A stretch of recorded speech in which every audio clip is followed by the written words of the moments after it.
Thanks, Deb. So I wanted to touch base on a couple of things that we talked about last week because we had some really good questions after the class. Now let me point something out. The questions were after the class. Why do you think that is? Well, because you know you're going to get a homework assignment if you. I said that somewhat tongue-in-cheek. The reality is, ask the question during the class because if you're wondering about it, there's a bunch of other people wondering about it as well. The time you are likely to get a homework assignment is when I don't know the answer. So that's going to be 90% of the time. But, the two questions that came up last week were really good, so I'm going to deal with those first. The first one was Lynn brought up. I made the comment that when we talked about the synagogue, that the synagogue had really come to prominence during the time of the exile. When Jerusalem, and even before that to some degree, but when Jerusalem was carried into exile in 586 BC, there's no temple left, right? So that means the Jews of the diaspora, and you recall we talked about the dispersion of the Jews being throughout the known world, first by the Assyrians, then by the Babylonians. Ultimately, we'll see the same thing with Romans and a couple of others. So the Jews of the diaspora now no longer have a temple that they can come back to after 586. And there's one other important ingredient that was related to temple worship. And what would that have meant? The Ark of the Covenant. When Jerusalem is destroyed, not only is the temple destroyed, but the Ark of the Covenant, the presence, God's presence on earth, where he said, I will put my name, is lost. Now, so the two items that would be critical for temple worship are the temple and the Ark. Interestingly enough, the book of the Maccabees, which we're going to talk about tonight, has an apocryphal statement in it that says Jeremiah took the ark and buried it in a cave on Mount Nebo. Nobody knows for sure where the ark is, even Indiana Jones. You can tell how old these are by some of the movie references. So the two items that would have made the temple significant are no longer there. More importantly, through the diaspora, now we have Jews scattered throughout the world who have no reason to go to Jerusalem, and they won't until the time of Zerubbabel, which we'll talk about here in just a second. So they have no reason, a whole generation has no reason to go. So the synagogue in each location becomes important. Well, if the ark is gone, what's in the synagogue? The law, the books of the law. So in this period of time, the reason Jesus is going to have so much heartburn with the Pharisees during his time is the synagogue takes preeminence and the study of the Torah, the study of law, takes preeminence over sacrifice to God Yahweh. So good question though, because Lynn said there's still sacrifices during Jesus' time. Yes, there are. And there are still the required sacrifices, what are called the pilgrim sacrifices, the three that are required in that period of time. But they've taken lesser importance now to the synagogue and the study of Torah. So that was the first question. The second was, I thought this was a really good question too. Sam and Sarah came up afterward, and Sam said, I'm having trouble with your timeline, and he's absolutely correct.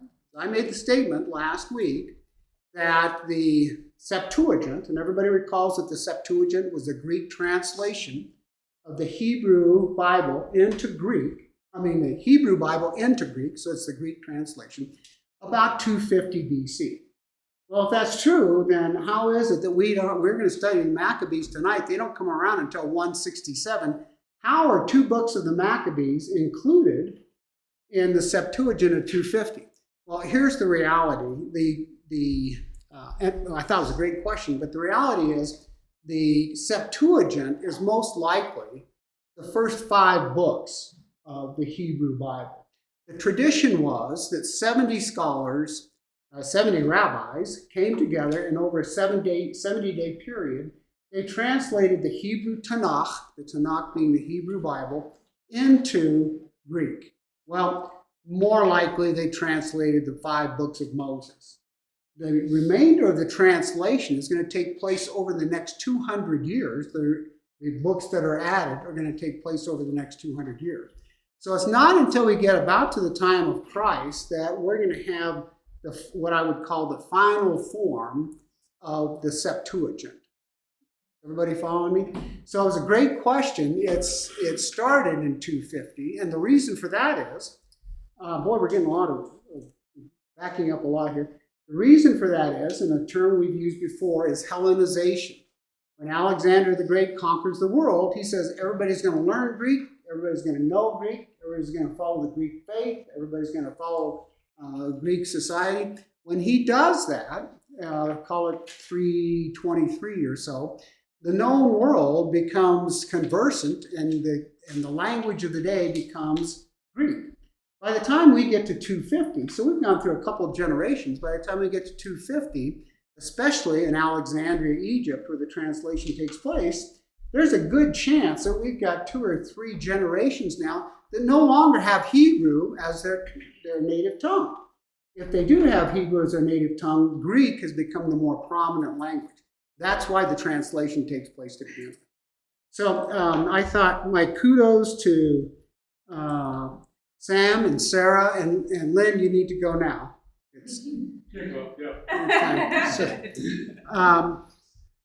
And furthermore, don't hesitate to ask questions, because I'm sure many of you had the same questions that these guys did last week. Now, that's going to bring us to what's called the Hasmonean period. Oh, Sarah? So was the Bible that Jesus studied in the synagogue, when he was studying, include the Apocrypha? Most believe it did. Most believe that, interestingly enough, you find no quotes in the New Testament from apocryphal books, but you find reference to them. In fact, in Jude references what's called a pseudepigraphal book. He references First Enoch in the book of Jude. So there's a pretty good chance that it was the Septuagint being used during Christ's time. In fact, we'll talk about how our Bible, how the Protestant Bible becomes canonized in 393 and 397 AD. And when it does, it includes the apocryphal books. And we'll come back and talk about that as well. And the apocryphal books will be in, quote, the Christian Bible up until the time of the Reformation. So we'll hit all of that when we get to that point. Sam? Sorry, not to keep this going. Is it like, because that seems like Jesus had these, that's the Bible he was reading out of. Was it not addressed as much in the Gospels just because there was wide consensus on the differentiation between the apocryphal books and the canonical books? Or like, why isn't there any discussion about that? It's a good question. I suspect that most of what Jesus is going to deal with, well, first of all, how many Gospels were written during the time of Jesus? 0. How many epistles? 0. None of the books of the New Testament were written during the time of Jesus. So all we really have to talk about is what the Old Testament consisted of. And Jesus is the first to use the terms, the law, the prophets, and the writings. And in the writings, we're going to find some of those books. But I don't know, I can't tell you, Sam, if there's any, I don't recall of anything in that period of time where he addresses it. And I can tell you this much. I've read all the apocryphal books. There's a few things. For instance, in Maccabees, you'll find where the Catholic Church says you'll find the basis for purgatory. A couple of other things that I'm kind of going, I'm not sure, but most of the rest of it, most of the rest of the Apocrypha you could read and say, well, this is pretty interesting. Maccabees especially are interesting because they fill in a lot of the historical blanks that we don't have otherwise. And we'll talk about that tonight too. But if you want to know more about that, that's a good homework assignment. Yeah. And I guess like coming full circle with all this just actually came up with my husband and I 2 days ago. He's not a Christian. And I told him, I said, hey, all scripture is God breathed. And he's like, how could that be if anyway, I'm not gonna bore you with like his argument, but I do have a question about that, like, 'cause that was obviously written in 2 Timothy by Paul.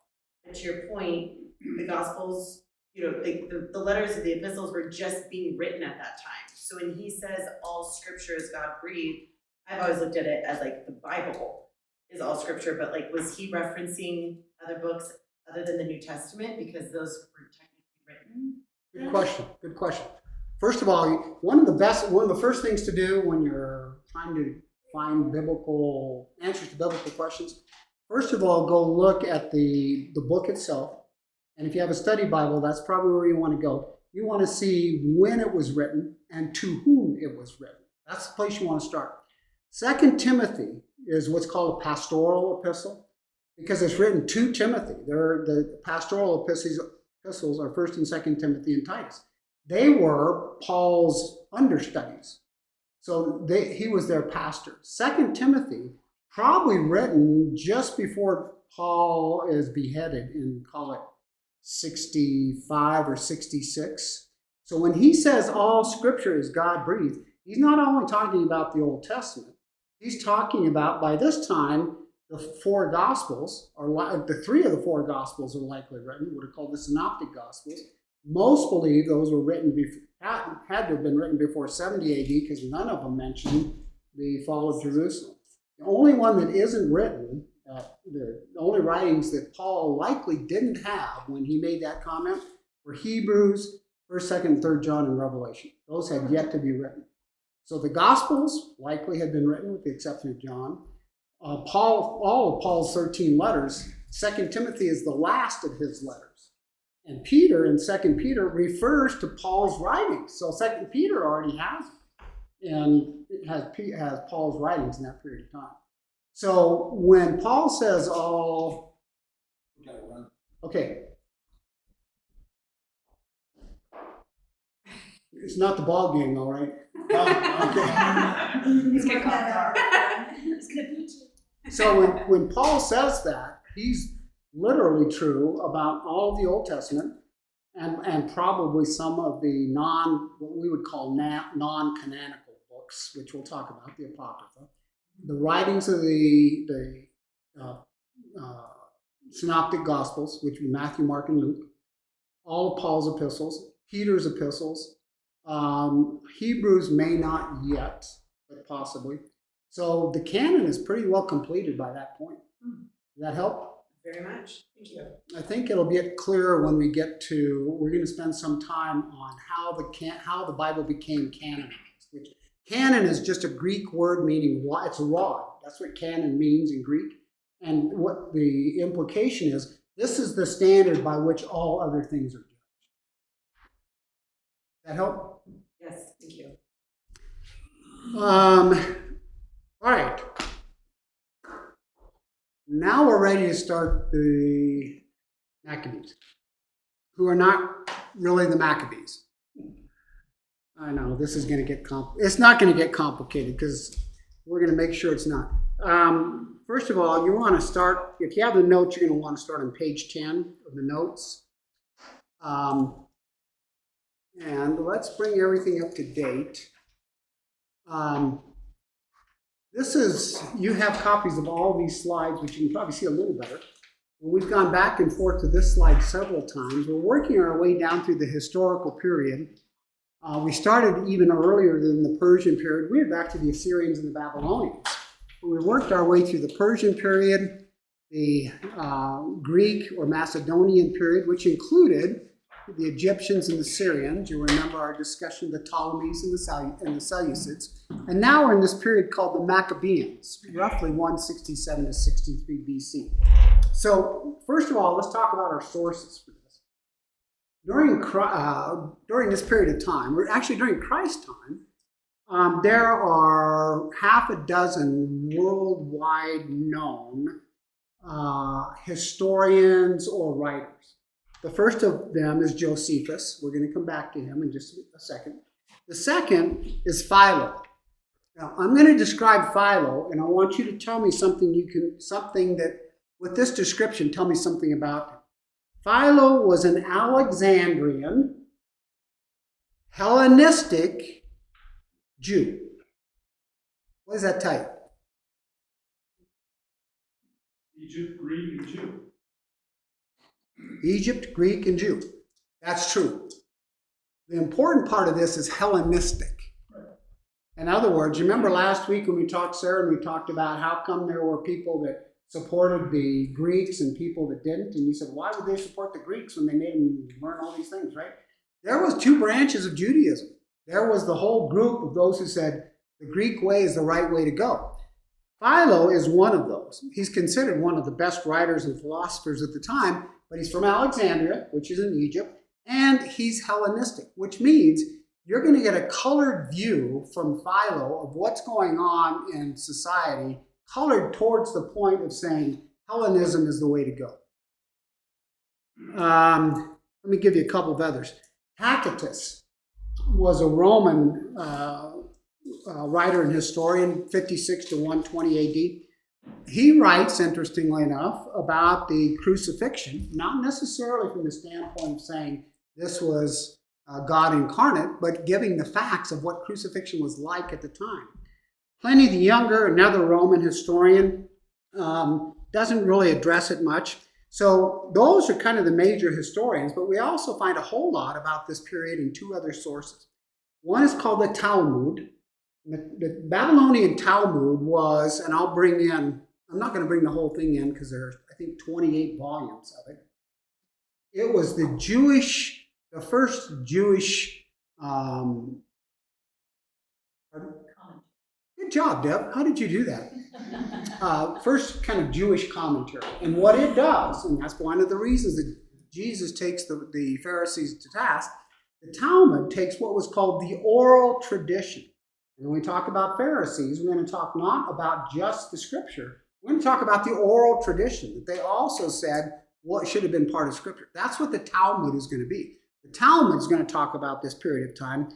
And then the last two sources that we have are 1st and 2nd Maccabees. We're going to focus on Josephus and the books of the Maccabees for our study on who are called the Hasmoneans. And you'll see why they're referred to as Maccabees here in just a minute. Let me give you a little bit about Josephus. Let's see. Michael, you'll have to be Vanna. This is the book of Josephus. This is the collected works of Josephus. Josephus, and I want to make sure to get this passed around because I want you to look at a couple things in it. Josephus writes, first of all, in order, writes the Wars of the Jews, and then he writes the Antiquities of the Jews, and then he's going to write kind of a biography about himself, and then he's going to have several treatises on different subjects. The books we are most interested in are the Wars of the Jews and the Antiquities of the Jews. Excuse me.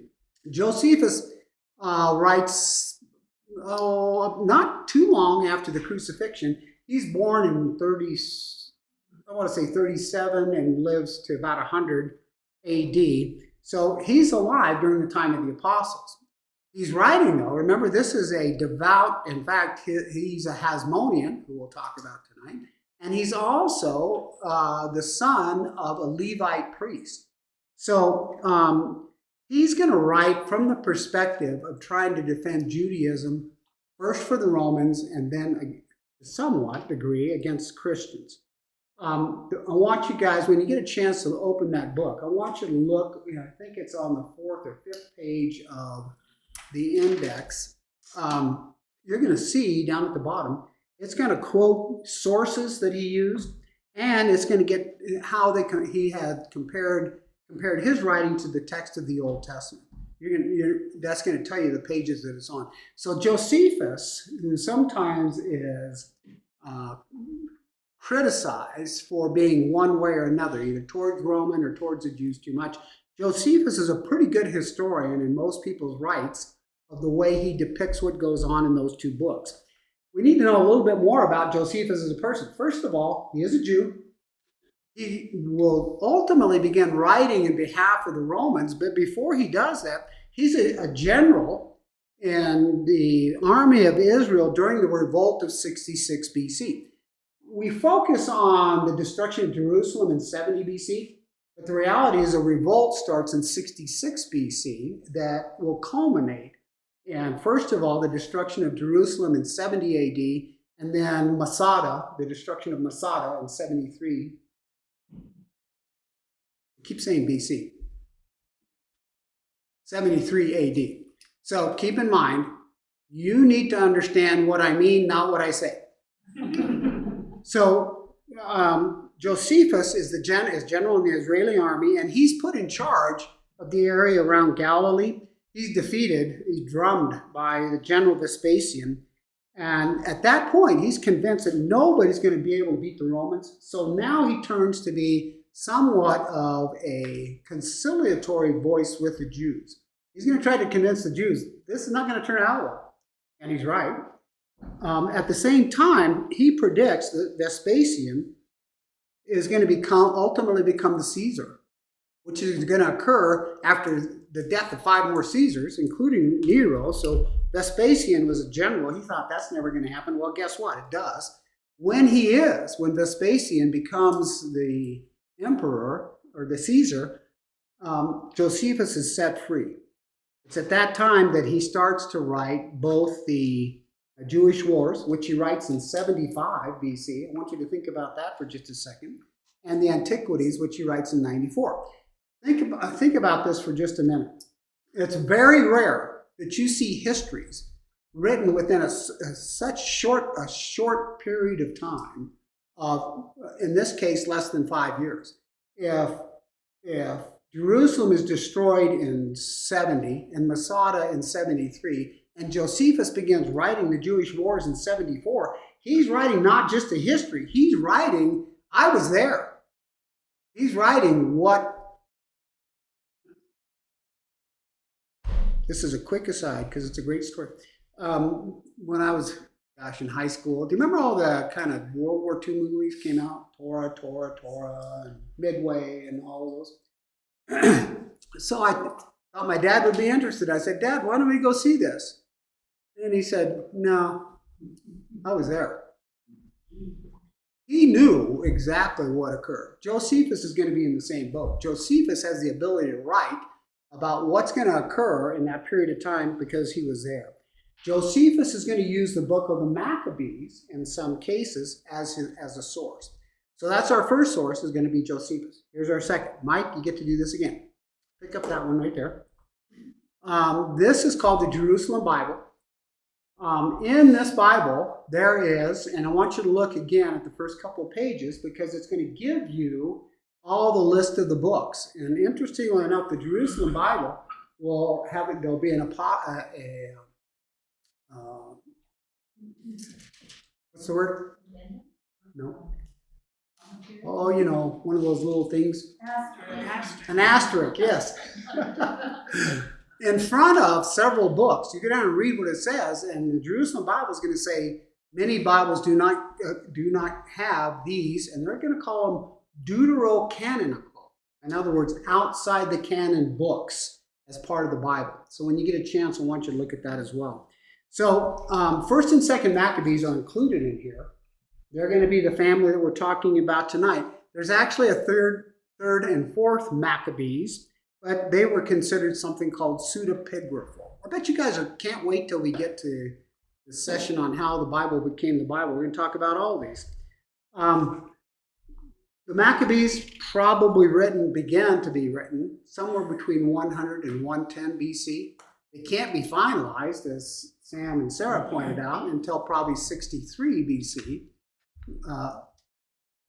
This is BC. When Rome will take over. Explain what pseudepigraphal. Would you like to know what pseudepigraphal means? Yes. What does pseudo mean? False. False, right? Graphe in Greek is writing. So pseudepigraphal means false writing. We're going to get to that in a couple of weeks when you'll get the definition again, but Mrs. Cummins thought you needed it tonight. We can't toss the pen. Oh, okay. Well, now you know what pseudepigraphal means. We'll also talk about, and Sam got familiar with these last week as well, we'll talk about the Homo Legomena the Antilegomena, the Pseudepigrapha, and the Apocrypha. Do you remember those? Yeah. The moment All of those are going to have to do with how the Bible becomes canonized. If you go back further in your slide, you're going to see each one of them and a little bit about it. Let me finish the Maccabees, though. The book of the Maccabees is anonymous. Nobody's sure who wrote it. And that's true of many Bible books, by the way. But I want you to listen to something out of 2 Maccabees that's in the book itself. The story of Judas Maccabeus and his brothers, and the purification of the great temple, and the dedication of the altar, and the further wars against Antiochus Epiphanes and his son Eupator, and the appearances that came from heaven to those who fought bravely for Judaism, so that though few in number, they seized the whole land and pursued barbarian horrors, and regained possession of the temple, famous throughout the world, and liberated the city and established the laws that were about to be abolished, while the Lord with great kindness became gracious to them. Excuse me. And here's the part I want you to listen to. All this, which has been set forth by Jason of Cyrene in 5 volumes, we shall attempt to condense into a single book. In other words, Jason, a Jew who was likely with the Hasmoneans, had written a history, 5 books of the history of this war before Maccabees is ever written. Maccabees relies on the history of Jason, which we no longer have, to develop what goes on in this period of time. So now our 2 sources, the first is going to be Josephus, and the second is going to be the book of the Maccabees. We'll talk some more about both of those as we get into it. Now, let's go to who these guys are.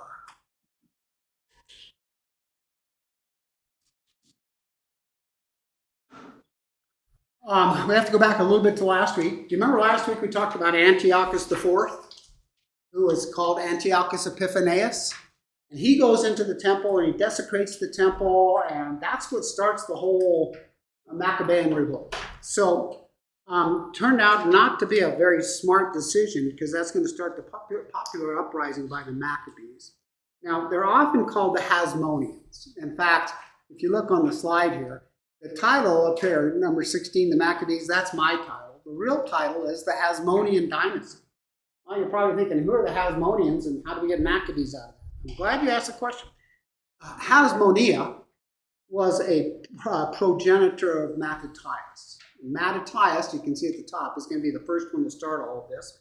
Talk about him here in just one second.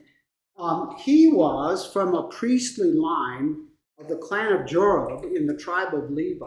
If you go back far enough, you'll find it in Kings and also in Chronicles, David sets up courses of the priesthood. He has several groups of priesthood. The Maccabees, the Hasmoneans, are descendant of one of those lines of the priesthood. So the Maccabees, it's pretty clear why they would have risen up in rebellion. They're from a priestly line.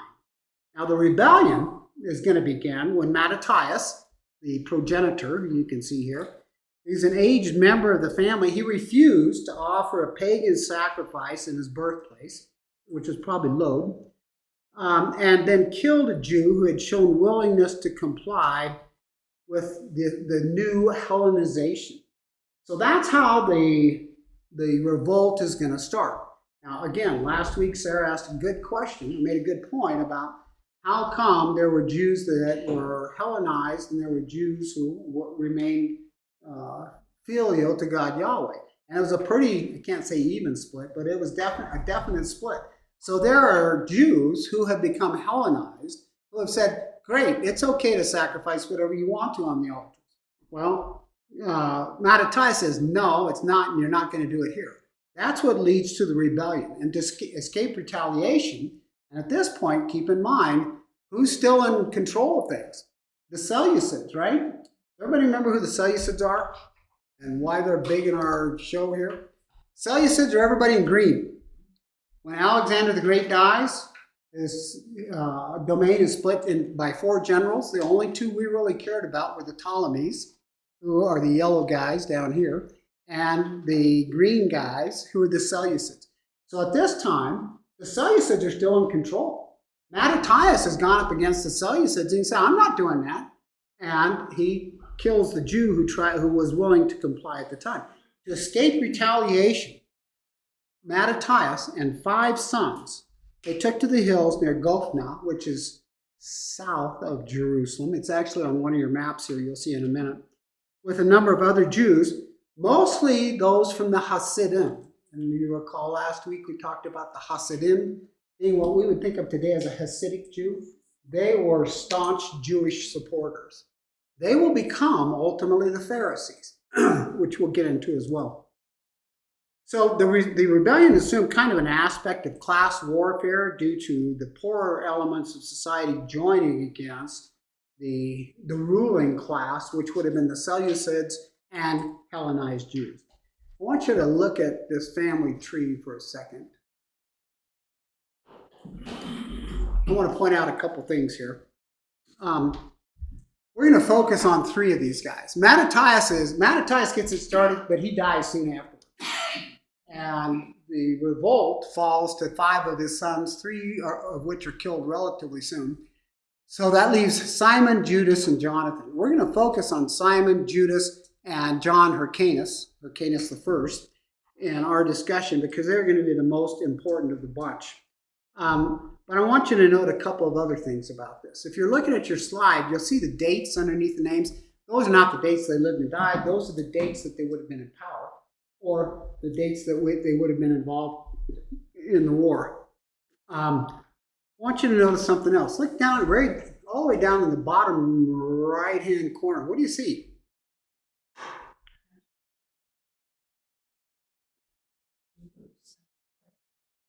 Far right-hand corner and kind of the middle. You see a guy named Herod the Great, and you see a guy by the name of Antipater. They marry into the Hasmonean dynasty. That's part of the reason that Herod the Great becomes the ruler when he does. Herod the Great is going to be the Herod the Great of Matthew. He's going to be the Herod the Great that we'll see in the slaughter of the innocents. Antipater is his eldest son. This gets really confusing because Antipater is also his father. Anybody ever hear Cy sing the song "I Am My Own Grandpa"? Well, Antipater is going to be the father of Herod the Great. We'll talk a little bit about him. Antipater the first is the son of Herod the Great. Antipater the first is going to die about the same time as Herod. He's going to be executed because he tries to kill Herod. But it's interesting, and we're going to talk about how the Hasmoneans are infiltrated. Remember, Herod is not a Jew. Herod is what's called an Edomite. Herod is made Jewish by the Hasmoneans, or the line of the Edomites are made Jewish by the Hasmoneans when they conquer them. So, let's go back to Mattathias. He dies in 165, succeeded by his son Judas. Now, Judas was called Maccabeus. That's the origin of the word Maccabees. And it comes from an Aramaic word, Maccabah, which means the hammer. So, the Maccabees is not the name, it's an appellation given to Judas because he was so ferocious in battle that they called him the hammer.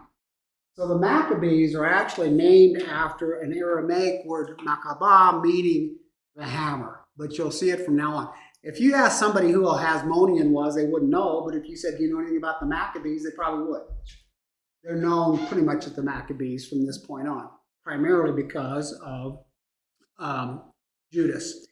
Judas wins several battles, major battles against the conquering, or against the Seleucids, who are still in power.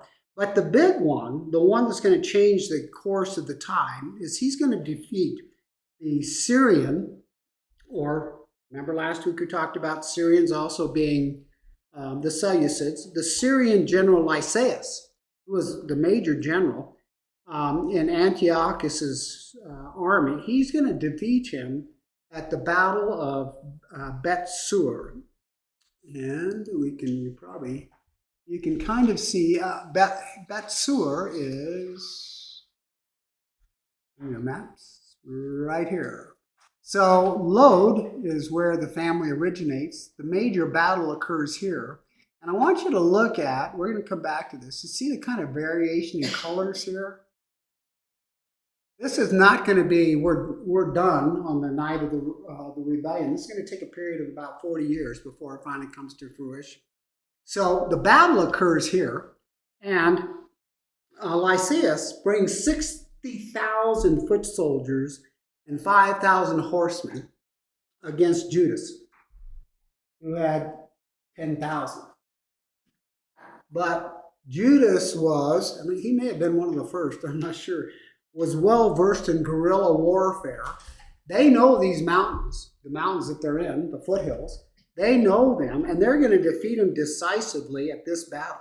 They defeat them on a certain date, and that certain date was Kislev 25 in the year 164. Kislev 25 we would probably recognize as December 25th.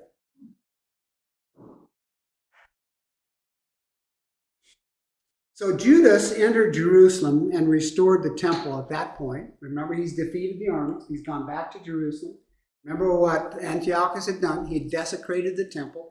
He goes back to Jerusalem, and he restores the temple, and the Feast of Hanukkah is born. Hanukkah is celebrated, most of you know, 8 days primarily to recall the miracle of... Everybody know the story of Hanukkah and why it was important to the Maccabees?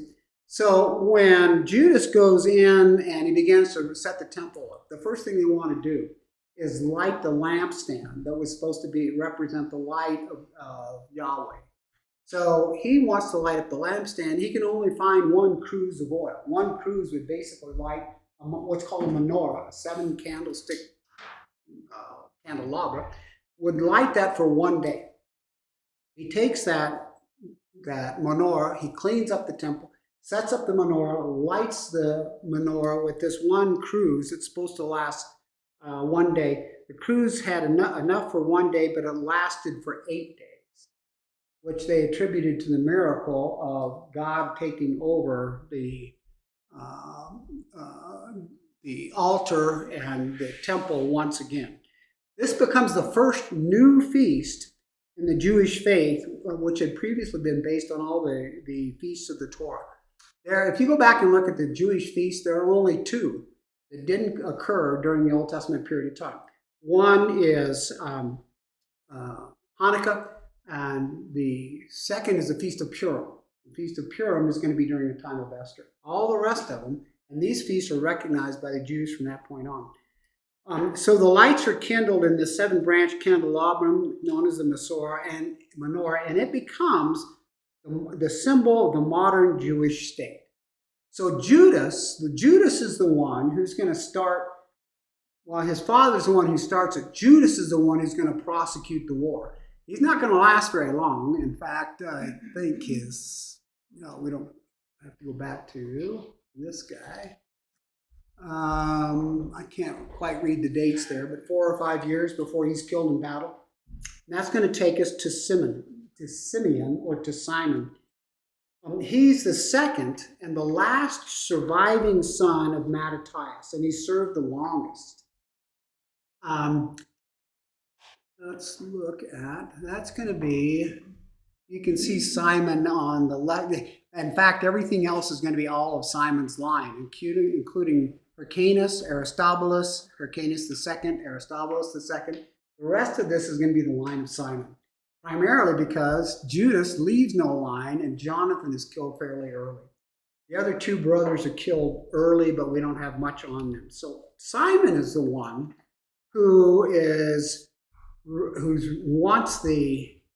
once Judas has kind of set the tone, Simon is the one who's really going to take over and drive the revolution. And in doing so, he's going to unite three very divergent groups. The first would be those who are anti-Hellenists, who say, we don't really care about Judaism, but we don't want anything to do with the Greeks. The second is going to be the Hasidim, the ones I said were the pious ones. And the third one is going to be the Maccabees. That's going to become the army of the Maccabees. He's going to unite all of them, probably around not long after the defeat of Lysias. 142 is the date that Jews mark their independence. That's the time that, in this period of time, is when Simon is going to unite all of these divergent groups in order, they're still battling against the Seleucids, in order to throw off the yoke of the Seleucids. He extends the territory dramatically. You go back and look at this, it's probably easier to see on your slide. Our first kind of grouping was the lightest of the pink. Then we get a darker pink that is under Jonathan, one of the others. And then when we get into some of the darker red, that's going to be the area that Simon is going to extend the Hasmonean rule, or the Maccabees rule, over this period of time.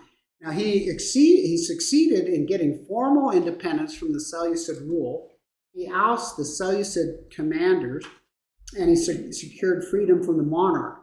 Part of the reason he does that is the monarch, the Seleucid monarch, is starting to see Rome appear. Remember how we talked about the Roman Empire? And we'll talk a little bit more about it. He's starting to see Rome encroach on him. So the result, and ultimately the Maccabees will enter into a treaty arrangement here in just a minute with Rome. So the result is this. He gets rid of the Seleucid rule for the most part. There's going to be a short period of time when they're going to come back in. Israel extends to all but the darkest red that you see right here. The result is the Maccabean revolt had triumphed and became the only, I want you to listen to this, the only successful revolt in defense of a religion that history has ever recorded. That's the importance of the period of the Maccabees. Now, I want you to notice a couple of other things while we're on this slide. Let me go to this slide. We looked at this slide before. We're going to come back to it. It's not as clear on this one, but on yours it might be clearer. If you look at the left-hand slide, in the bottom kind of green area, you're going to see a place called Idumea. You see that? Those were the Edomites. That's where our boy Herod is going to come from. I want you to notice something else. On the far kind of left-hand side is the Gaza Strip. It's pretty much the same way it was back then, a little smaller.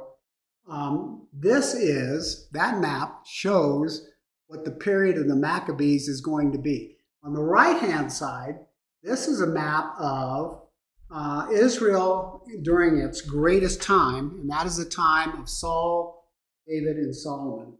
I want you to notice, while they didn't take all of it, they took a pretty good swath of what David and Solomon were able to call the kingdom at the time. So the Maccabees get the closest that anyone will ever get to getting the nation of Israel back to the place that it should have been. Ultimately, you'll see all the red here in just a minute. Ultimately, they'll take over all that, and they'll keep that until 63. And in 63, we're going to get to see a couple of other guys. Now, I told you there were three people we wanted to talk about. One was Judas Maccabeus, the hammer. Second was Simon. By the way, interestingly enough, when Simon, the name Simon, when Simon dies, the name Simon in both Israel and in exiled Judaism becomes the number one name given to sons from that point on for years. Anybody have a son named Simon? I don't. But I said there was one more. John Hyrcanus.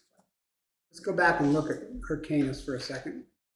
Everybody following so far who all these guys are? You got a family tree. What more do you need, right?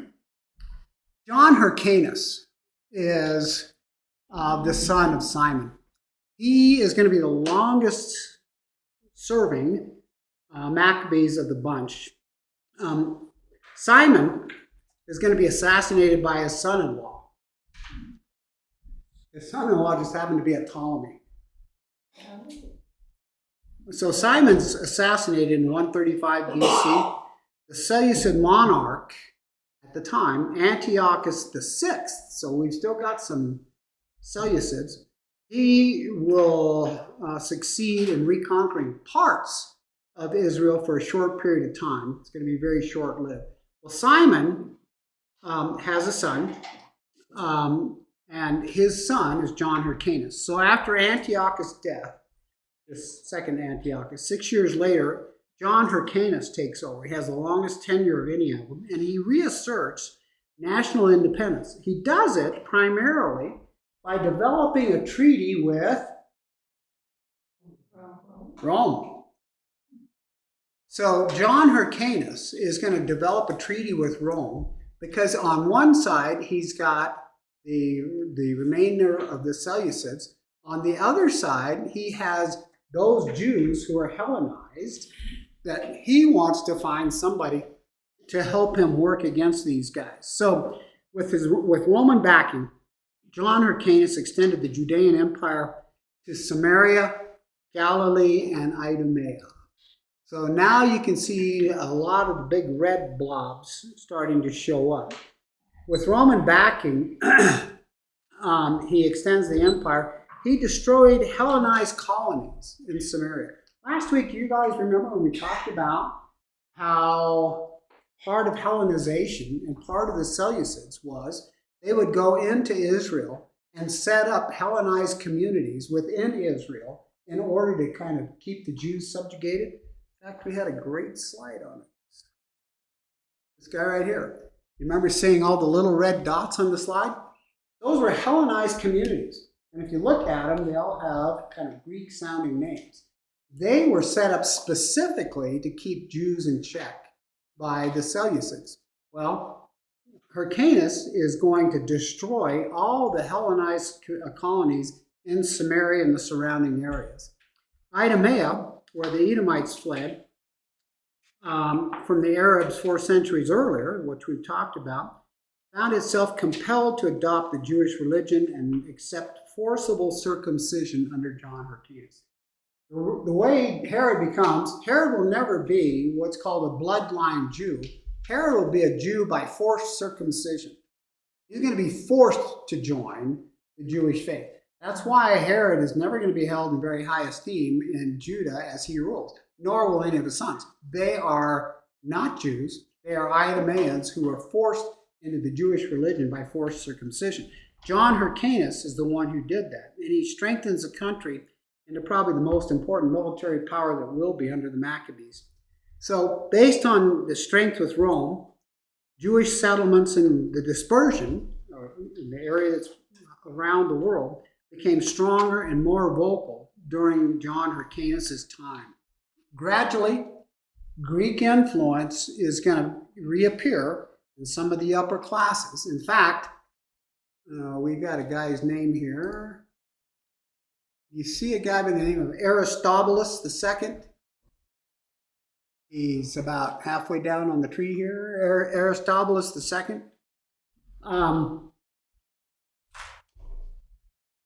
He's going to adopt the name Greek lover. In other words, he's going to be called Philahellin. So now we're starting to see, even within the family of Simon, we're going to see the strong Jewish side represented by Hyrcanus II, and still a Hellenized group, Aristobulus, brothers, who are going to end up in a battle here before long. And now we're getting into the decline of the Hasmonean period. We're just about to see the Romans appear. So Aristobulus, the first, succeeds Hyrcanus. He's around for less than a year, and then he's murdered. Aleksandr Janus succeeds after, and then things began to wane toward the end of Alexander's term, and the Pharisees, who are against Hellenization, they begin a civil war, which is quelled by Aleksandr Janus. Aleksandr Janus has two sons, Hyrcanus and Aristobulus. John Hyrcanus II, on the left-hand side, he's urged by a guy by the name of, these names are getting really confusing. Antipater the first, Herod's father. He's going to be encouraged by John Hyrcanus. John Hyrcanus is going to be encouraged by Antipater. Antipater is also going to bring Arab soldiers in to fight against Aristobulus and the Greeks. The Arabs come in, they're having some luck in taking over Jerusalem, and they're taking over the areas that Aristobulus II and the Hellenizers wanted, having some success when kind of a new arrival shows up in Jerusalem. The Romans appear in Syria at Judea's doorstep in 63 BC. So during the 2nd and early 1st centuries, the Roman Republic had gradually extended control over the entire Mediterranean area. We're not going to get to them tonight, but here's what they're going to look like.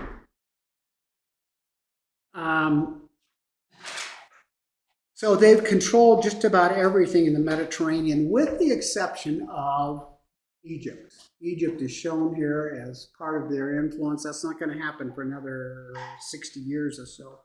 So Rome's leading general, Pompey, known as Pompey the Great, had shrunken the Seleucid Empire and the monarchy to just a remnant and into a Roman province of Syria. So now what's left, where you see Judea here on the slide, you can see Syria in the dark red. That is now under the control of the Romans and no longer under control of the Seleucids or any of the Persians or anyone else. So this new base is going to be a bastion against hostile rulers coming from the east, and it's also going to be where Judea is going to be controlled from this point on through the time of Christ up until the fall of the Roman Empire in 405. Does that sound right? 405 AD. I thought we might get to the Romans, but we're not going to, other than to say that Pompey the Great conquers Israel. And these two guys that we saw earlier, Aristobulus and Hyrcanus, both go to Pompey the Great and they say, make me the leader, make me the leader, make me the leader. And Pompey says, yeah, I think I'll do this instead. He smacks them both down and goes into, again, desecrates the altar and takes it over for Israel. So next week, we'll pick up with the Roman period and finish.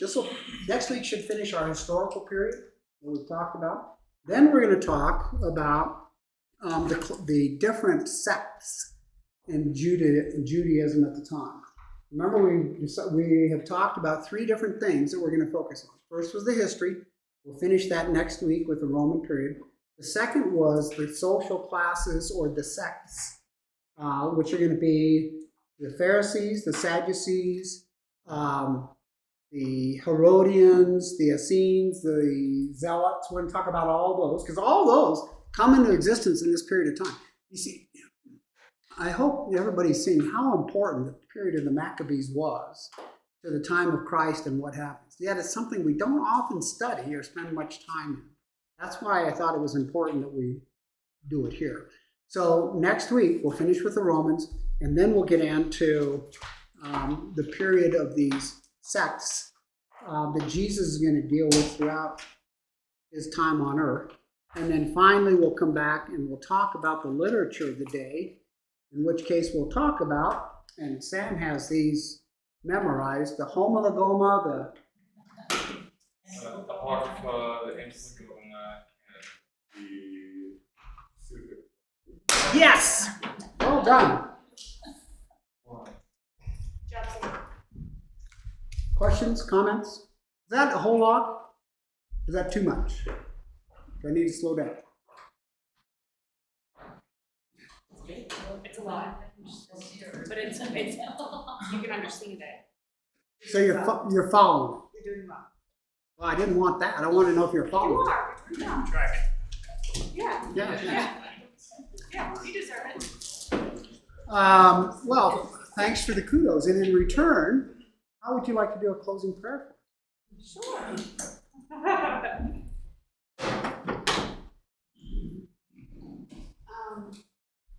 Lord, it's us. Thank you for letting us gather here on Thursday nights. We know that